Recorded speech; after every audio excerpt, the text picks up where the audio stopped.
Hello, and welcome to Jennifer, Latanya, and Tatiana's presentation for social work practice with individuals with substance use disorder and their families. Our presentation is on gambling disorder, and our case study for this presentation is Tasha Martin. Before we begin, I would like to take a moment to talk about the term gambling because it's important that we have a working knowledge of what gambling is prior to moving forward. Gambling is whenever a person takes the chance of losing money or personal items, or when winning or losing something is decided mostly by chance. Gambling is frequently associated with casinos or racetracks, but gambling can also be considered as bingo, card games, dominoes, pool, or internet gambling. Some people choose to gamble as a way of relaxation or socialization. It is important to note that not all gambling is considered harmful. Over the course of this presentation, we will review more information about gambling disorder using the case study of Tasha Martin. Tasha Martin is a 49-year-old African-American female. She identifies as lesbian. She grew up as Catholic. She was married for 15 years to a woman whom she had a daughter with. Her daughter is 17, currently in college. She has a bachelor's of science in nursing. She is considered upper to middle class. She's a psychiatric nurse. She works at a teaching hospital that is pretty prominent in the local city. She has a history of toxic relationships, which we will go over briefly. It's important to note that Tasha Martin does have a history of depression, which started roughly in her late teens. She is not on any medication as of now. However, she has gone on and off to therapy. She does have an autoimmune disease and is on prescription medication for the autoimmune disease. Her autoimmune disease, however, is under control, and she has not had any issues within the last 5 years. As far as legal concerns, she is having conflict with her most recent ex-girlfriend. Her most recent ex-girlfriend is threatening to take out a PFA on her, and she is also threatening to expose some of Tasha's habits. So Tasha has been gambling heavy. She started to use edibles, and she has also been taking FMLA leave for non-medical related trips. So the girlfriend is threatening to call the hospital and to call the nursing board and to tell them that she has THC in her system and to let them know that, she has a gambling issue and has been irresponsible with her retirement fund as well.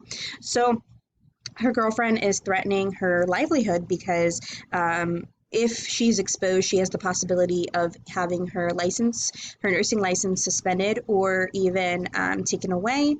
So Tasha is in some trouble. Tasha presented with the following problem. She stated, "I turned to gambling after a series of failed toxic relationships. I started to gamble to relax and escape. I'm spending more than I am bringing in and tapping into my retirement, and I can't replace it. I am not able to stop. I feel out of control. I recently started to use edibles in addition to gambling." Digging into her presenting problem a little deeper, Tasha has a history of gambling. She started gambling with her ex-wife 15 years ago as a means of just bonding and as fun and just relaxation. Her wife and her would go on lavish trips to different prominent gambling places such as Las Vegas or like Louisiana or even Atlantic City. It was just something they liked to do together. However, as the relationship started to turn bad and get toxic, Tasha depended more and more on gambling to escape from the stress of her relationship and her situation. She started to gamble larger sums of money, and it started to get to a point where she was having trouble keeping up with making the money she needed that she was spending. So After she got divorced, she went from using a safe and controlled amount of money for her means, and she ended up spending she now when she gambles she does tens of thousands of dollars. She's considered a high roller and is known at many casinos locally and nationwide. She began to steal and lie to get money for gambling. It started when she used her mother's credit card for gambling. Her mother caught her, but she was able to replace the money quickly, so nothing happened too much there. However, she did take money from her daughter's college fund 2 times. The first time she wasn't caught and she replaced the money before anybody noticed. After that, she put her daughter on the college fund so that she could monitor it as a way to hopefully try to stop her from taking money from that account again. It did not stop her, however, and she took the money and her daughter found out. The trust was just broken between her and her daughter, and now there's some issues there. She's also taking from her retirement. She's borrowing, but she has to pay it back. And between having to pay back her mother, her daughter's college fund, and her retirement, she's getting to a point where she's having trouble meeting her everyday needs. She has a history of being exposed to gambling at a young age. She used to place bets for her grandma when she was very young. It was not seen as an issue. It was just something she would do for her grandma. She does have a positive relationship with her mother, her brother, her sister, and her cousin. However, she is estranged from her biological father. She had a stepfather, but he was killed in an accident in her late teens. And she also has former a former fiance who is male, and he was actually murdered when they were engaged in her mid-20s. She has a history of toxic relationships and codependency. Tasha has a tendency to keep exes in her life instead of, separating from them. She currently allows her ex-wife to cook for her weekly and help her with her laundry. She also has an ex who helps her with her taxes and sometimes with money management. She just has a hard time letting go of past relationships, and she will continue to talk to exes that in a way that would be considered unhealthy. Again, she started gambling with her ex-wife. It was just bonding / relaxation and socially. But after their divorce, that's when it really started to become a problem and the amount started to get higher. Talking about her diagnosis. So Tasha does qualify to be diagnosed under gambling disorder. She would be considered as having moderate gambling disorder, as she meets at least 6 of the criteria needed for a moderate rating. Her condition would also be considered persistent, as she has had these symptoms she has had and presented symptoms that meet this diagnostic criteria for multiple years. So again, she'd be moderate persistent gambling disorder.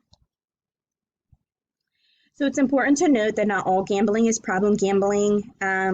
Gambling is when you risk something of value on the outcome of an uncertain chance. So gambling is not inherently evil or harmful, and many people find it exciting to socialize or relax with. There is such thing as low risk gambling, which means you have control and are able to make rational decisions while having fun and socially gambling. You'll be able to limit how much time you spend and money you spend. You'll be able to accept your losses and move on. You'll enjoy winning, but know it was just kind of a chance thing, and you'll be able to balance gambling with other activities. You won't let the gambling hurt your health, your life, your finances, your reputation, or your family. On the other side of that, there's problem gambling, and problem gambling may develop for different reasons for many different people. People who problem gamble or engage in harmful gambling it's more of a compulsion, and they have less control, and irrational thinking takes over. So They might lie about their gambling and keep it a secret. They'll lose track of time and play longer and longer than they intend. They might start to feel depressed or angry after gambling. They'll start to ignore their responsibilities, their family. They'll allow gambling to interfere with their physical, their emotional, their financial, and their familiar health. And they'll start to use gambling as a coping mechanism to avoid their problems or to escape. When we talk about prevalence, for some people, gambling may become a serious problem that affects all aspects of their lives. As gambling becomes more accessible, the number of people affected by the problem also increases. People with gambling problems can be found in all age groups, income levels, cultures, and jobs. And people develop these issues for different reasons. So there may be people who develop a gambling problem, for example, because they're trying to win back money that they have lost and they get caught up in the action and like the lifestyle and the experience of the casino or the venue that they're gambling at. While others may have life stresses, kind of like Tasha, where gambling becomes a welcome form of relief. Gambling may gambling problem is not just about losing the money, though. It's about how it can affect the person's whole life. So in America, about 1% of adults have gambling issues or problem gamble. 6 to 9 of young people and young adults gamble as well. This number is a little higher just because they're able to easily access these things through their electronics, so it's becoming more prevalent among young people. There's studies that suggest that ethnic and racial minorities might have higher ratings of gambling. However, there's not much longitudinal data that supports that. So the impact of gambling on a person, it reaches every aspect of their life: financial, emotional, and physical health. It can also be a catalyst of risky behavior. So it'll affect the family as well as the person gambling, and as it takes over, the gambler might turn to crimes as a means to pay or to continue their gambling habit. So they might turn to forgery, fraud, theft, or embezzlement. They'll start to see issues with their family, especially if there's teens in the house who have parents who engage in risky behavior. Risky gambling might end up having more depressive feelings and conduct issues, and they also might develop gambling problems for themselves. People who are gambling, they might become depressed and have anxiety. It's also more likely for them to have co-occurring issues, especially co-occurring substance use issues.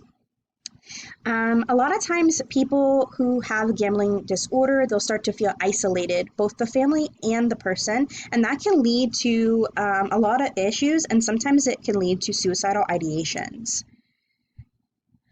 So it's important to talk about that there are many risk factors associated with gambling disorders: relationship problems, social isolation, chronic or overwhelming stress, big transitions of life, and poor coping skills can be some risk factors that have to do with gambling. It can be socially learned from early exposure or cultural means. It can also be a form of self-medicating, and it can start as a technique to relax, or some people can start as a means to escape. It can also be used as a coping mechanism for trauma, as an attempt to regain control, because sometimes spending large amounts of money can make people feel that they're regaining control because they're controlling such a large sum of money. When we talk about history and culture, so in ancient times, it started way back in China and Japan and Greece with games of chance, such as dice or like dominoes. It continued on into the 19th century, where gambling, New Orleans became the mecca of American gambling, and it was outlawed as a whole on and off throughout its whole history. Especially after, in the 19th century, Queen Victoria of England, she began to become really concerned with the morality and spread of conservative values. So she outlawed it, and then all across Europe it started to be outlawed, and then also here in America it was outlawed. Um, from the 1900s to present, it kind of depended who was in office with who would allow gambling. Gambling became more acceptable post the 1960s, and in 2008, horse racing became legal. And currently, now there's lots of online venues of gambling. So, gambling is more socially accepted and has become more socially accepted throughout the 1990s until now.